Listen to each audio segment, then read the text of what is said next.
welcome to our review of Alight by Scott Sigler, the second book in the Generations trilogy. Yeah, we couldn't really do a review on the first one when the first book came out because there is no way to talk about that book without spoiling it. The book starts with an author's note, which is like, please don't spoil this for people, because like, that's half the battle. I did like a text review, but it was very hard to do a vlog review. But we can finally talk about it because if you haven't read it, too bad. So in the first book, Alive, we find these kids, they wake up in a coffin and they're trying to figure out what is going on with their lives. Why are all these supposedly 12-year-olds waking up in 18-year-old bodies? Why is it all suddenly their birthday? What the hell is going on? So they're walking and they figure out, eventually, through lots of trials and tribulations, that they are on a spaceship and there are these ancient 1,000-year-old adults who created these bodies so that they could inhabit them and go and live on this paradise planet. The kids escape and they go down to the planet and they're like, okay, we can live our lives for free. We're not going to be taken over by these adults. And this is where the book starts. So this book was not as weird as the first one. No, but No. I mean, you got the big, like, shock thing out of the way. And I mean, like, it's good and definitely has all of its own, like, twisty-turny things. I'm kind of happy that it was a little bit more straightforward because I don't think I would be able to do it again. Like, it's just like, I had my mind blown. Like, I don't think we can come back from that, right? And so they're on this planet and it's like, you know, survival. How are we going to survive? We need food. They find food, but all of the food has been like contaminated by this red mold. And so they have to find a way to overcome the mold. And so Spingate, one of the other birthday children who's kind of scientific minded and figures out a lot of stuff, is like working in a lab on the spaceship trying to science the crap out of it. And she's like, there's got to be something on this planet that fixes the problem, but I have no idea what it is. And so then they realize that they are not alone on the planet, and it is actually inhabited by natives. And they're like kangaroo frog looking things with like 8 eyes or 6 eyes, something like that. But anyway, so they decide that if they can maybe make friends with these people, you know, they have to have a way to save the food. Like, if they're living here, they must know what to do. Exactly. But the problem is the adults decided to build their city on top of, they call them the Springers, on top of the Springers' old city, so they are not happy. Not happy at all. And they're also being terrorized by these giant spider monsters, who the kids are initially afraid of, but they eventually realize that are actually machines. And so the Springers are pissed off about that. Because, like, these spiders have been hunting the Springers, and so the Springers' entire society had to move underground. And they've been living there for probably hundreds of years. Just like, you know, this fallen people. Oh, Em goes out and she's trying to deal with this problem. She's trying to make friends with the Springers. She meets this one prince. His name is Barca. They can't really speak, but they can draw back and forth and kind of understand each other. But all the while she's doing this, there is somebody behind her trying to take over her power, and that is Armovsky. I hate this bitch. Like, I hate him. Well done. Oh man, I hate him. And done.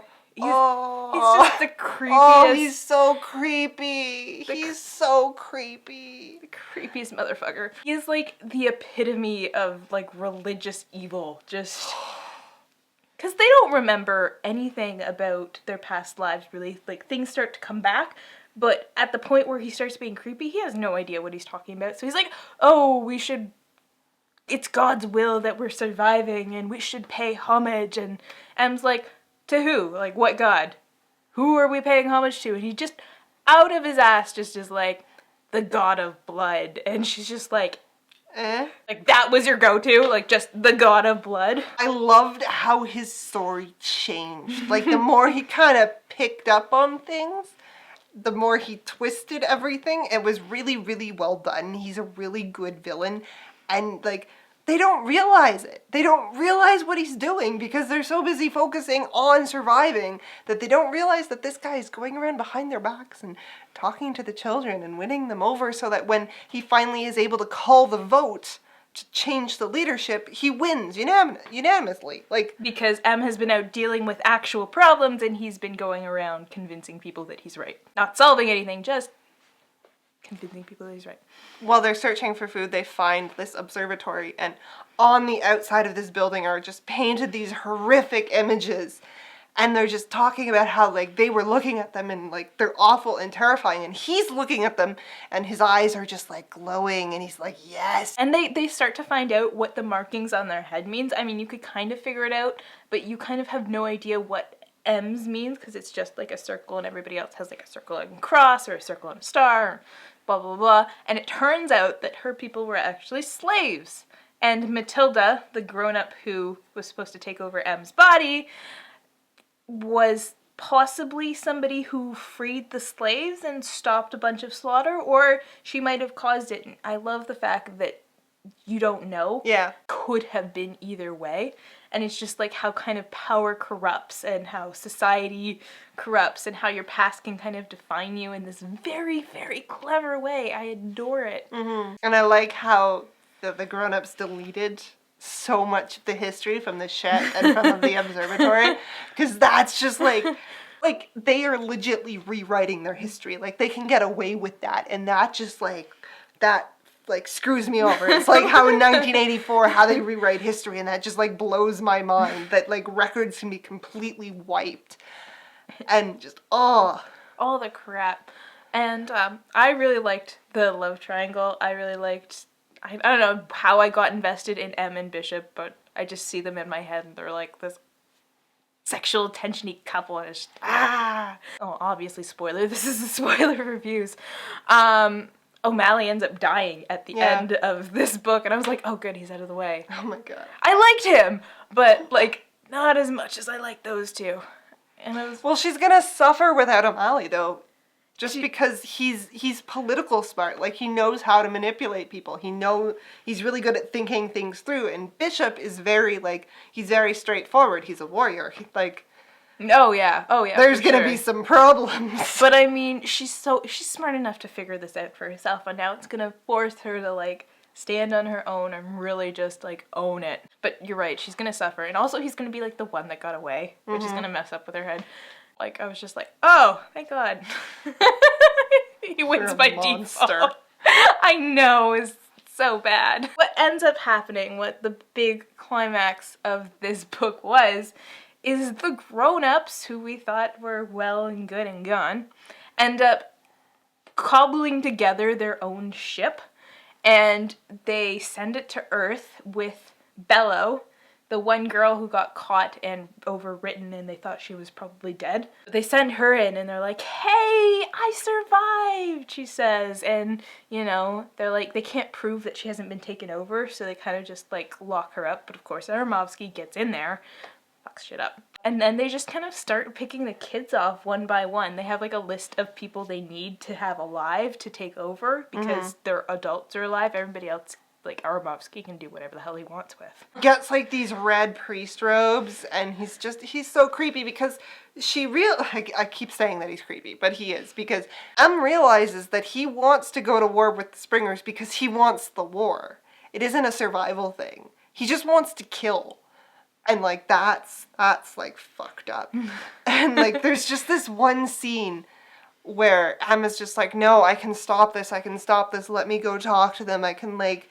And Spingate is like, let me go with you. And he's like, no, you can't go with her because Spingate's pregnant. And she's like, I can do what I want. And he's like, you gave up that right when you became pregnant. And I was just like, holy shit. Like, if I didn't hate you before. Like, just that line just gets to you. I just like, I wanted to kick his little fucking teeth in. Like, it just, like, I had to put it down because I was just like, I'm so mad right now. When was the last time you felt that angry? I don't know, but it was just like, I was so mad. Yeah, it's well done. So yeah, basically Aramovsky, like, cleverly gets rid of M. He sends her off to be taken over by Matilda, and Matilda has her set up, like, about to take her mind over, but she ends up escaping with the help of the Springers, and Matilda and old Gaston, get away. And Em doesn't even realize this, but the Springer who's been helping her ends up starting his own revolt and killing the king That in was- front of everyone and takes over. That was the moment where I was just like, oh, fuck this book.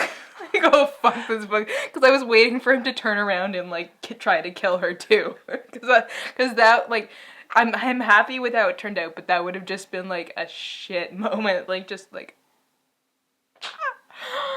As the book ends, we have some kind of, like, outreach programs between the two. They don't necessarily completely get along, but they're trying. And, you know, it might blow up in the next book, who knows. But it ends on I won't call it a cliffhanger, because it wasn't exactly a cliffhanger, but it's like... Another oh shit moment. Like, tension, because they're like, listen, we got the observatory up, and we were just kind of sending out a ping, and something pinged back.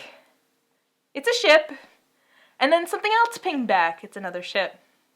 Oh yeah, and then something else pinged back, and it's another ship. So there are 3 ships just heading for the planet, and they have no idea what the fuck is going on. It's going to be a wild ride, and I am so excited for the next book. Me too. And in case you haven't heard, the next book is coming out in October. So it's October, I think, 25th, 2016. So yeah, 2 books in a year. That is quite the record. Mm-hmm.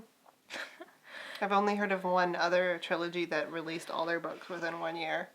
Yeah. Which is, like, the best thing ever. Like, it's so nice. Appreciated so much. Funny enough, that also is, like, a weird science fiction series. I wonder if that's a thing. Maybe.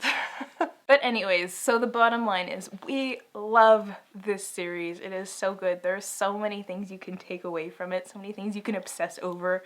Like, it's very... creepy. It's creepy. It's smart. It keeps you on your toes. You don't know what's going to happen next. I'm going to keep saying creepy. If I write a text review for this, it's just going to be creepy, like, full page. Yeah, I can see that. Yeah. So, tell us what you think about this series. Let us know, guys, and we will see you next time. Bye!